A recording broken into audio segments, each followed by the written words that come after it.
Listo. Pues bueno, bienvenidos a la tercera clase. Las dos sesiones anteriores ya en un momento más van a estar en Zoom. En Zoom, en YouTube, perdón. Más tarde las subo. Ya están, más bien ya más tarde les subo la liga porque ya están en YouTube. Y se las voy a poner en los comentarios de su página, de la plataforma, para que las busquen, la clase 1 y la clase 2. Me parece, Itzanami, que no estabas tú en la clase 1 y 2. Y esta van a ser la clase 3 y 4, donde abarcaremos a partir del tema en donde nos quedamos la vez anterior. Cuéntame, Lucero, ¿recuerdas en qué nos quedamos la vez anterior? ¿Cuál fue el último tema que tocamos la clase pasada?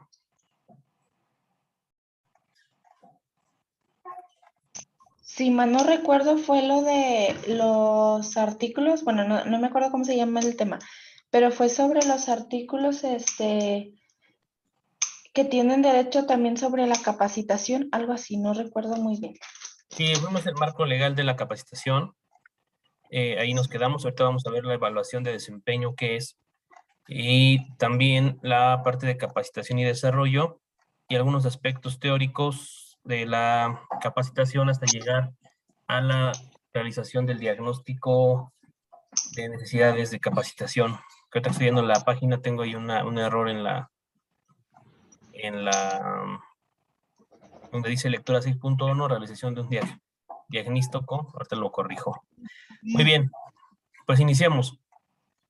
En la parte del proceso de capacitación, cuando nosotros llegamos al proceso de elección del plan, en este momento tenemos que evaluar.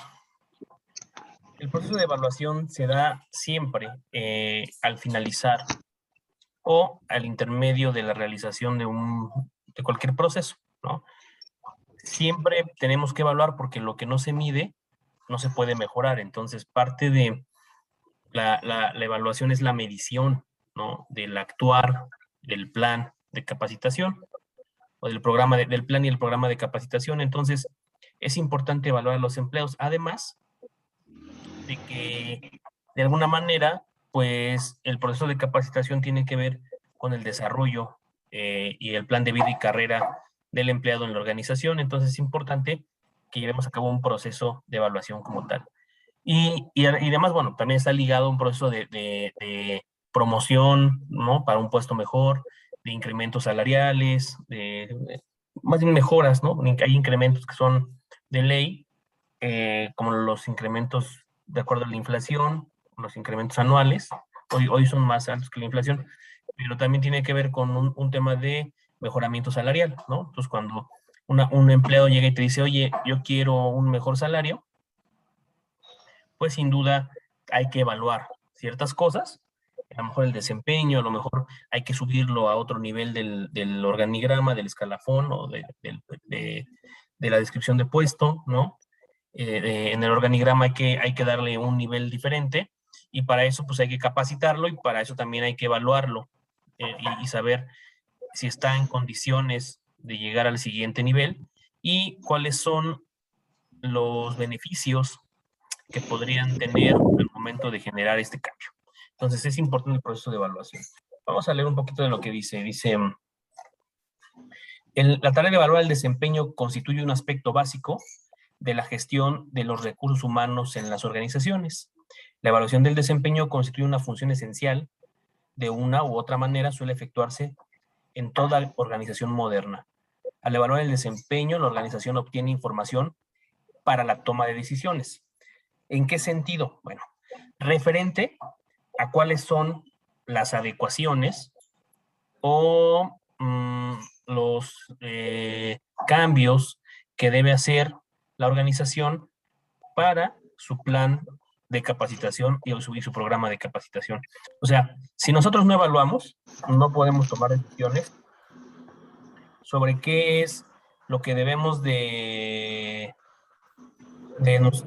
nosotros incluir, ¿no? Como una ventaja, como una diferencia. Es decir, ustedes, por ejemplo, a través de una evaluación, tienen más o menos una idea, ¿no?, de cuáles son los temas que no han quedado claros. Es decir, evaluamos si hay duda en contestar alguna pregunta referente a un tema. Bueno, entendemos que en ese tema hay que reforzar y que así se pueden tomar decisiones para las siguientes capacitaciones, ¿no? Ustedes mismos pueden tomar decisiones sobre qué tengo que reforzar o qué tengo que estudiar más para poder llegar a saber en qué me debo de enfocar y generar mejores prácticas de estudio, ¿no? Entonces, pasado esto a la organización evalúa todos y cada uno de sus procesos con la finalidad de poder tomar decisiones sobre qué enseñar, sobre en qué capacitar, sobre qué volver a evaluar y sobre qué procesos poder mejorar. Ese es el principal objetivo, digámoslo así, del proceso de evaluación del desempeño. Entonces vamos a seguir viendo qué es. Dice, si el desempeño es inferior a lo estipulado, deben de emprenderse acciones correctivas. Si el desempeño es satisfactorio, debe ser alentado. ¿Sí? ¿Qué quiere decir? Bueno, pues si el esperado que nosotros teníamos pensado para un proceso de evaluación está por debajo de lo que nosotros pensábamos, lo que tenemos que hacer es incrementar el nivel para poder llegar a ese escalafón que estábamos nosotros esperando. Y si es bueno o es satisfactorio, debemos de mantener el mismo nivel en función de que las personas sigan manteniendo los mismos niveles y las mismas oportunidades dentro de la organización. Entonces, prácticamente, el proceso de evaluación del desempeño es eso, ¿no?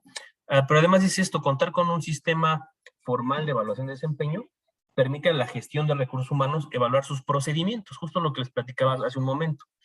Los procesos de reclutamiento y selección, inducción, ¿sí? La evaluación de desempeño no solamente es para el empleado, también son para los procesos que se ejecutan, insisto, dentro de la organización, ¿no? En este caso, para el área de recursos humanos, que está estrechamente ligada con la capacitación. Ustedes han de preguntar, oh, profe, ¿por qué nos habla mucho del área de recursos humanos? Porque pues es el área encargada de la gestión del recurso humano y la capacitación y el desarrollo están ligadas a la gestión del recurso humano. Entonces, la ventaja de tener un sistema bien fundamentado de evaluación del desempeño nos lleva a evaluar desde el proceso inicial, ¿no? Y luego, cuando termine ese proceso, generamos una evaluación y le damos paso al siguiente y así nos vamos uno a otro para generar cambios o mejoras que puedan terminar en un mejor o determinar un mejor desempeño futuro. ¿Sí?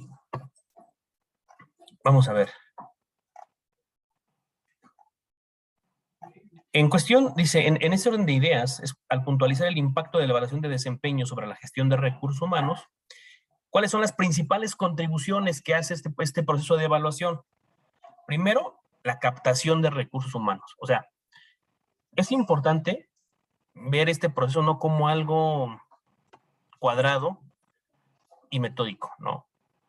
Nos sirve mucho, sí es así en su estructura, pero sus alcances son muy flexibles. Es decir, nosotros podemos aplicar un proceso de evaluación para crear recurso humano dentro del recurso humano. Es decir, si yo tengo un área o una vacante, no sé, a lo mejor de un supervisor, ¿no?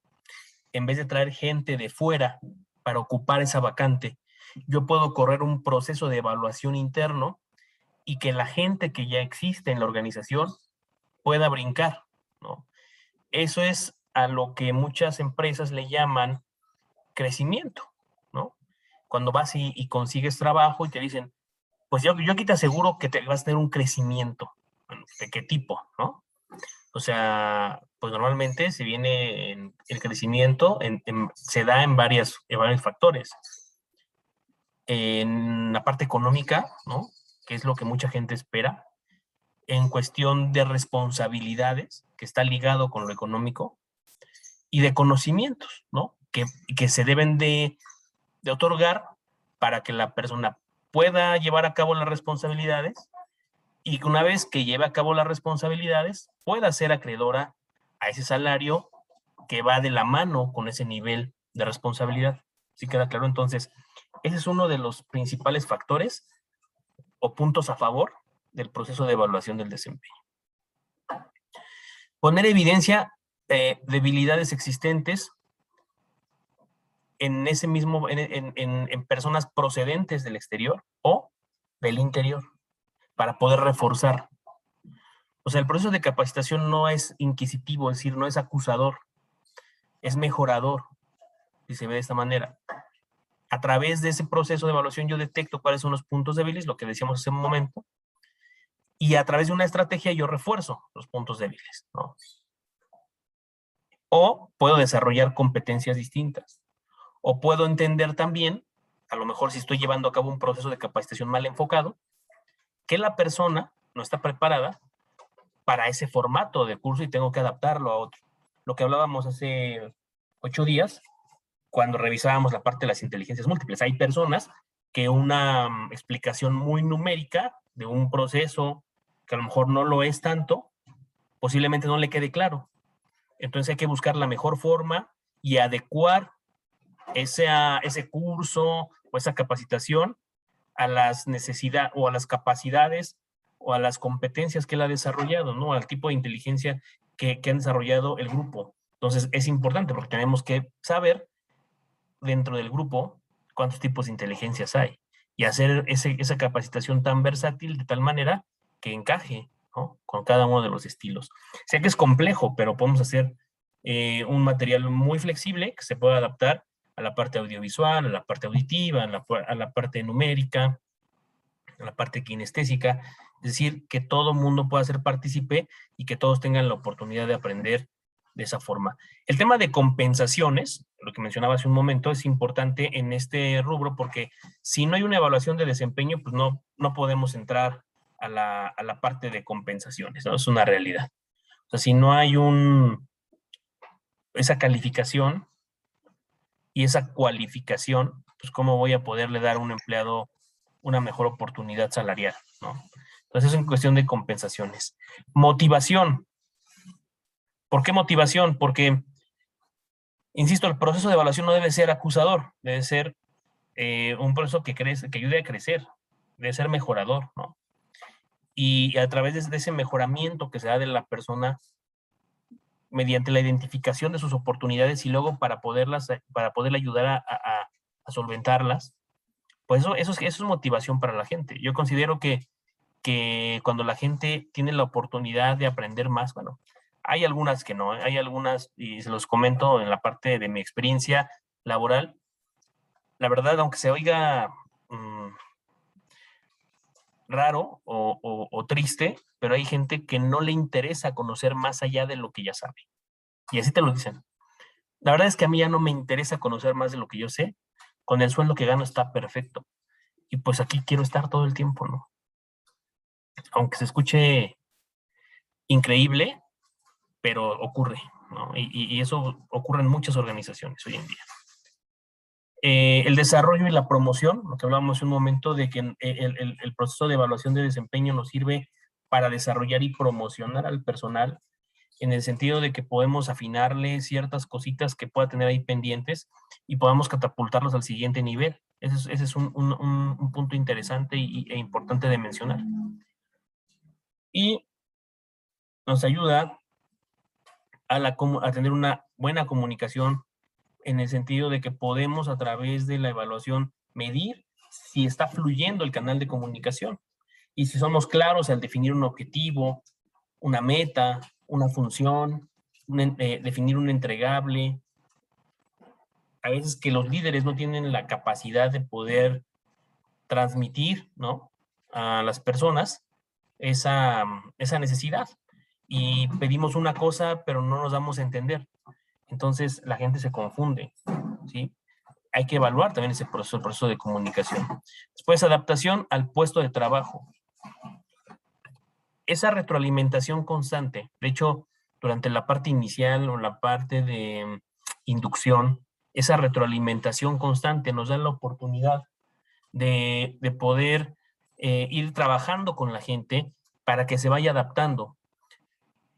De hecho, el proceso de inducción, desde el punto de vista legal, ¿no? Llevamos a la Ley Federal del Trabajo, mencionábamos en la clase pasada, que dura para el personal operativo 3 meses, 90 días, Y para el personal de confianza, jefaturas, etcétera, es 160 días, ¿no? 180 días, perdón, son 6 meses. Entonces, durante este tiempo, no crean que pues pasa el primer mes, el segundo y el tercero, no, o sea, hay que estar retroalimentando, hay que estar dando feedback cada mes y decirle a la persona cómo puede mejorar, ¿no? Oye, fíjate, yo creo que primer mes tenías que llegar al 5, pero llegaste al 4.5, te faltó ese medio, yo te voy a ayudar. Pero si no lo evalúo, ni yo voy a poder identificar que le falta medio punto, ni él va a saber, ni va a estar consciente de lo que debe de enfocar o en lo que se debe de enfocar para poder llegar ahí. Entonces sí tenemos que ser muy conscientes de lo que estamos transmitiendo. Y al final de esto también nos lleva a la generación de documentos importantes como la descripción de puesto. O sea, la descripción de puesto es un documento dinámico, no es estático. ¿Qué quiere decir con esto? Pues que no se queda así, nada más parado, una descripción de puestos, va mejorando con el paso del tiempo. Tampoco va a cambiar de una semana a otra, porque los puestos no cambian de una semana a otra, ¿no? Llevan un proceso de madurez, un proceso de mejora continua, de nuevos alcances, que van con base en los objetivos de la empresa, van cambiando y se van modificando. Entonces, cuando nosotros corremos un proceso de evaluación, el resultado nos da información para poder modificar, en su caso, las descripciones de puesto y tal vez hasta el perfil, ¿no?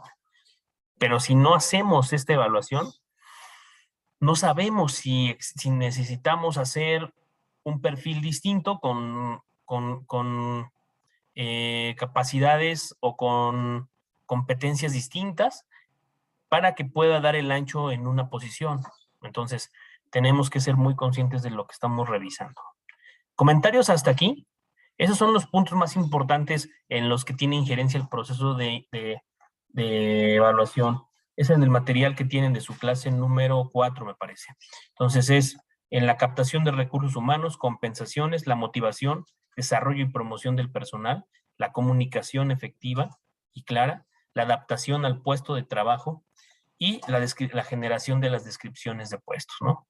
¿Cuáles son los principios de la evaluación del desempeño? Primero, que la evaluación del desempeño debe estar unida al desarrollo de las personas. O sea, insisto, ¿no? Y vuelvo a repetir la frase. La evaluación es un proceso, no es un proceso castigador ni evidenciador de fallas, sino es un proceso mejorador. Es un proceso de crecimiento. Entonces, el primer principio es, este proceso de evaluación debe estar unido al desarrollo de las personas. Te evalúo para identificar tus oportunidades y después te ayudo para que esas oportunidades puedan ser solventadas y puedas tener un mejor desempeño, te puedas capacitar, puedas tener una mejor calidad de vida, un mejor salario y mejores oportunidades laborales. Ese es el espíritu. Digo, que se lleva a cabo, pues posiblemente haya una diferencia, pero ese verdaderamente es el objetivo principal. Después dice, los estándares de la evaluación del desempeño deben estar fundamentados en información relevante del puesto. Pues sí, ¿no? No vamos a evaluar, por ejemplo, a un ingeniero porque no sabe hacer figuras de cerámica, ¿no? O sea, es imposible. O sea, tiene que ser enfocado al puesto, debe estar enfocado al desarrollo de las funciones principales de la posición que va a ocupar o que está ocupando, porque esto le va a generar valor agregado. Hoy en día es lamentable comentar que hay organizaciones que evalúan cosas muy absurdas, ¿no? Pero que para mucha gente, para ellos, piensan que son cosas que agregan valor y la realidad es que no es así. Deben definirse claramente los objetivos del sistema de evaluación del desempeño. Insisto, si no tenemos o no sabemos para qué vamos a aplicar evaluación, mejor no lo hacemos, porque si evaluamos una persona, le hacemos ver cuáles son sus debilidades y no hacemos un plan siguiente de contingencia y de solución de problemas o de saneamiento de debilidades o de áreas de oportunidad, pues lejos de que la persona pueda sentirse motivada por este proceso, pues se va a sentir frustrada. porque se ha dado cuenta que no sabe o no conoce ciertas cosas, pero que además tampoco le han ayudado a que la sepa. Entonces esto puede ser frustrante. Y dice aquí, el sistema de evaluación de desempeño requiere el compromiso y participación activa de todos los trabajadores. Claro, como el plan de capacitación, como los planes de capacitación, porque además es algo que la ley lo dice, ya lo vimos la clase pasada y donde mencionábamos, pues que los trabajadores también son corresponsables de su proceso de capacitación. O sea, no se puede dejar todo a la empresa, ni todo es culpa de la empresa. El trabajador también tiene un alto grado de responsabilidad en el proceso de capacitación, el proceso de inducción, el proceso de adiestramiento, pero también en la parte de evaluación del desempeño.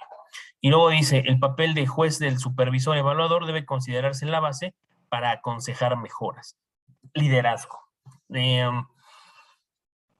Quien da el dictamen final del proceso de evaluación y de cómo lo tome el trabajador más adelante, tiene mucho que ver con la visión de futuro y con la visión de liderazgo positivo que tenga, obviamente, valga la redundancia, el líder, ¿no?, de la organización o líder del área.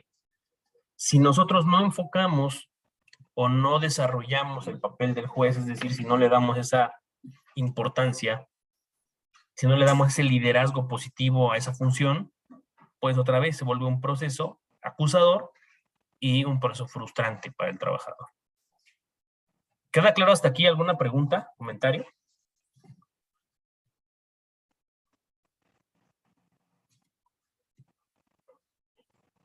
¿Dudas? De mi parte, no, profe. Muy bien.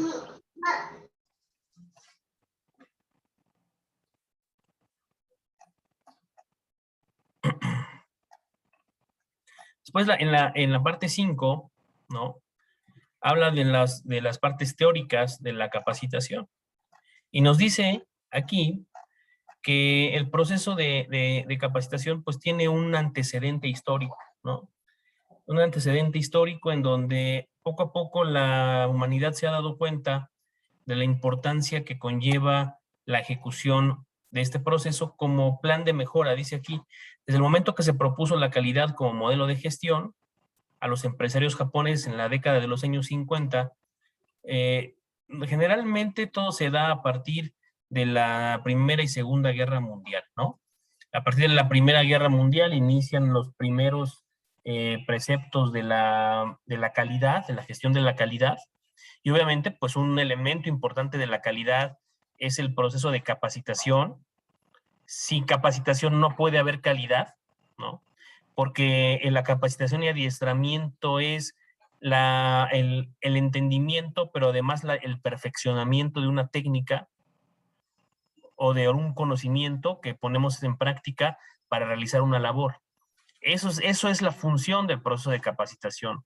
Es ya sea enseñarnos, insisto, o perfeccionar una técnica previamente ya adoptada para llevar a cabo la mejor gestión. Perdón por el sonido ambiental, ¿no? Es la hora de la recolección de basura. Bueno, todas horas pasan aquí cada 5 minutos, ¿no? Entonces, a partir de estas dos etapas de la historia, Primera y Segunda Guerra Mundial, pues se dan modificaciones importantes a la parte de calidad. ¿Por qué? Pues porque obviamente en una guerra no puedes permitir que un cañón no funcione, ¿no? Permítanme un segundo, voy a estornudar.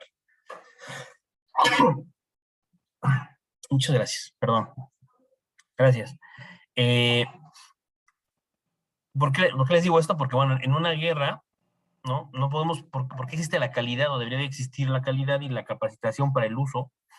Porque en una guerra no hay dos oportunidades, ¿no? O sea, vas a hacer un disparo de un cañón, por ejemplo, y bueno, el primero no salió, ¿no? Se quedó atorado. Vamos a ver si el segundo. Pues puede ser la diferencia entre la vida y la muerte, entonces no puedes fallar.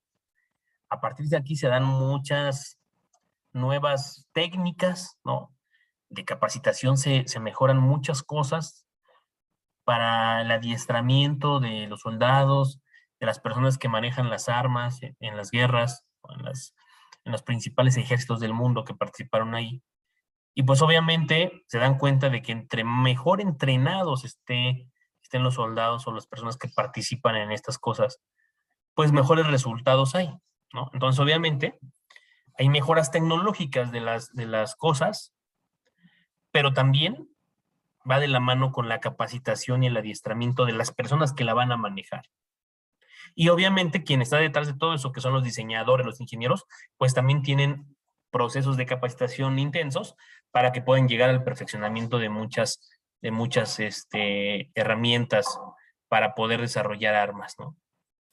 Ahí por eso se da todo eso, el tema de la calidad, como más bien va de la mano con el boom de las famosas guerras. Desgraciadamente, pues no todo lo negativo trae cosas negativas, también trae avances, mejoras tecnológicas, mejoras de procesos, etcétera, que después se toman en cuenta por la iniciativa privada, por las empresas. Hay que decir que los japoneses, ¿no? Son líderes en todo esto, en el análisis de procesos, en la mejora continua, en la calidad total, y que tiene que ver con que, y ellos lo han dicho, tienen que ver con que su gente, sus colaboradores estén bien capacitados. Es el antecedente de la capacitación. Ahora, cuando hablamos de factores que inciden en el aprendizaje organizacional, es decir, cuáles son los aspectos importantes o aspectos que hay que tomar en cuenta para que la organización aprenda. La organización en el sentido de la gente que está dentro de, ¿no? No como las paredes de la misma organización, sino quien compone, como el conjunto de personas que la forman, ¿sí? ¿Qué incide en ese aprendizaje? Bueno, habla aquí de que John Elton Mayo fue el precursor de la Escuela de las Relaciones Humanas en la Administración. Decía que experimentó un asunto al tratar de evidenciar los factores externos, es decir, aquellas cosas que están en el ambiente, pero que forman parte del proceso como tal de capacitación o de adiestramiento de las personas. El ruido, ¿no? La iluminación, la comodidad del lugar, de la silla, se llama ergonomía, las facilidades que tienen para el proceso de enseñanza-aprendizaje, pues son cosas que se van sumando al proceso y que tienen injerencia total sobre un resultado positivo o negativo del proceso de capacitación, ¿sí? Se llama la Escuela de las Relaciones Humanas, es decir, se fortifica la idea de que si atendemos la parte humana del proceso productivo, la productividad, valga la redundancia, se incrementa de manera sustancial. Y esto a través de la parte de la importancia que tiene el proceso de capacitación en el trabajador. Entonces, es importante que se tomen en cuenta todos los elementos del ambiente. Por eso dice factores que inciden en el aprendizaje organizacional, ¿no? Una persona, una empresa te puede capacitar, pero imagínate que estás en un lugar, en Acapulco, sin aire acondicionado, sin ventanas. ¿Podrías aprender? No creo, ¿no? No creo, porque no tienes lo mínimo indispensable, que puede ser esa estabilidad, esa comodidad, para que tu cuerpo, para que tu mente no se preocupe por otra cosa que no sea el aprender y no tenga que estar preocupada por la temperatura del ambiente, etcétera. ¿Sí queda claro? Entonces es uno de los puntos interesantes de todo esto. Esa es la parte de cómo participa la administración a partir de la teoría de la Escuela de las Relaciones Humanas. Después llega Maslow, ¿no? Abraham Maslow, si lo ubican, donde en 1948 él decía que las personas tenían necesidades. Esto viene a partir de las relaciones humanas, insisto, que la gente tenía necesidades y que si esas necesidades no se ven cubiertas, pues no puede llegar al siguiente nivel. Un ejemplo, las necesidades básicas, salud, alimentación, ¿no? No podemos mandar a un niño a la escuela sin desayunar. ¿Qué pasaría? Simplemente no aprende. Además, desde el punto de vista desde el punto de vista biológico no suceden cosas en su cerebro, pero desde el punto de vista físico, mental, emocional, ¿no? Pues se está preocupando por no tener hambre y esa desviación de la atención hacia otra cosa biológica, funcional, pues no le permite, ¿no?, la abstracción de eso que me están explicando el profesor, y no lo puedo hacer mío, o sea, no lo puedo interiorizar y aprenderlo. Entonces tenemos niños con bajo desempeño. Y en las organizaciones pasa lo mismo. Personas que no comen, personas que tienen un alto grado de estrés, ¿no? Maslow decía que si no se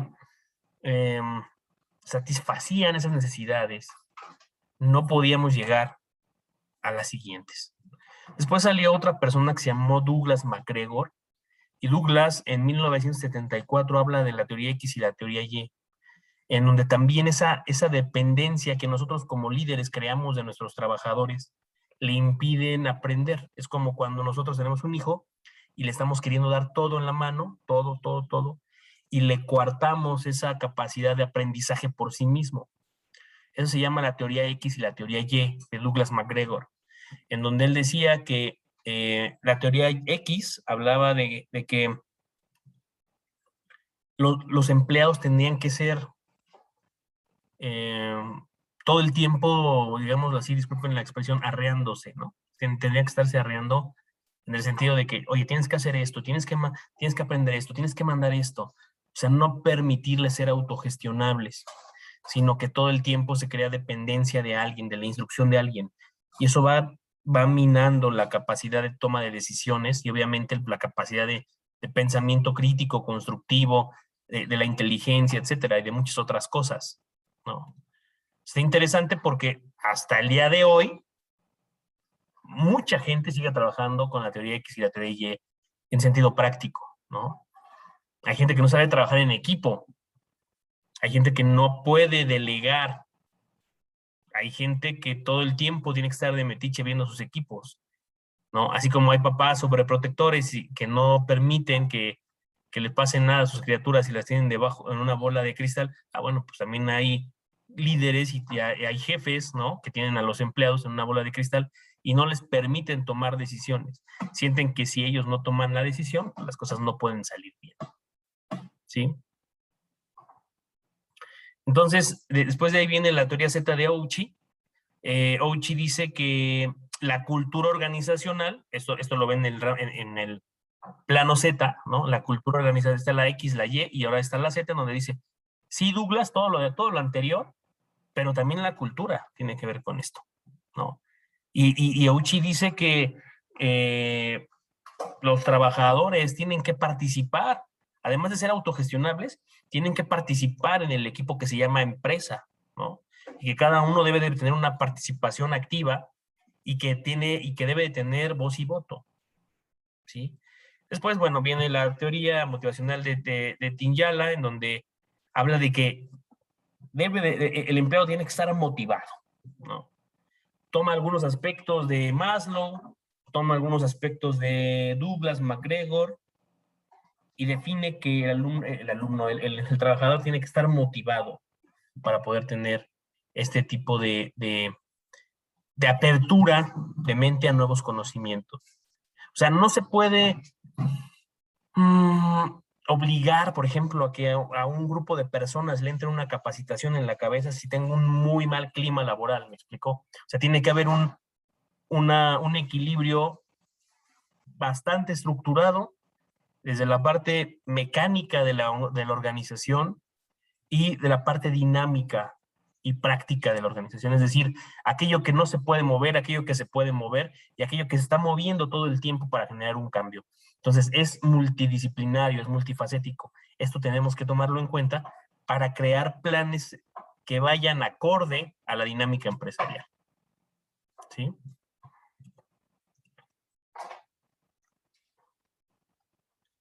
¿Dudas? ¿Comentarios?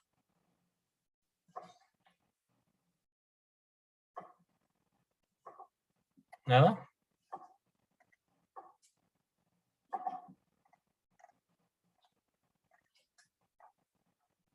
Esta clase está a punto de terminar. La próxima semana tendremos otra sesión.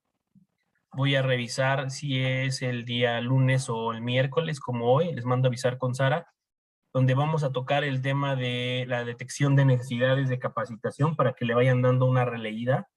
Y vamos a hablar acerca de la tarea o del ejercicio que dejamos, que voy a dejar esta semana, que se llama evaluación y seguimiento de la capacitación. Y vamos a dejar algo de planeación de la carrera profesional para los empleados o para el equipo de trabajo. Entonces, esta sesión la vamos a terminar hoy. Y la siguiente semana tenemos otra sesión más, que sería la cuarta sesión que nos pide la institución. Y si hubiera necesidad la próxima semana de una quinta sesión, la estaríamos dando sin ningún problema. Entonces, ¿qué les pediría? Que le dieran una releída a la parte de diagnóstico de necesidades de capacitación y, obviamente, pues que se enfoquen en lo que vamos a dejar este viernes para tarea de la próxima semana. ¿Algún comentario o dudas antes de terminar? Lucero y Odette. No. Creo que, había un apartado en lo que era la evaluación de desempeño que decía que, no recuerdo, pero venían unas siglas que dije que le iba a preguntar que tenía duda. Que es SBC. Pero en la lectura, mire, déjeme ver, es de la parte de los métodos de evaluación. Viene un apartado del resumen. Esto no es. Dice...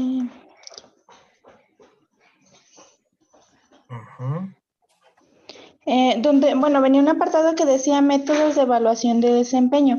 Ahí nos mencionaba, que existían como diversas formas de metodologías de evaluación y entre esas viene el método que es SBC, pero por las siglas quería preguntarle qué significan.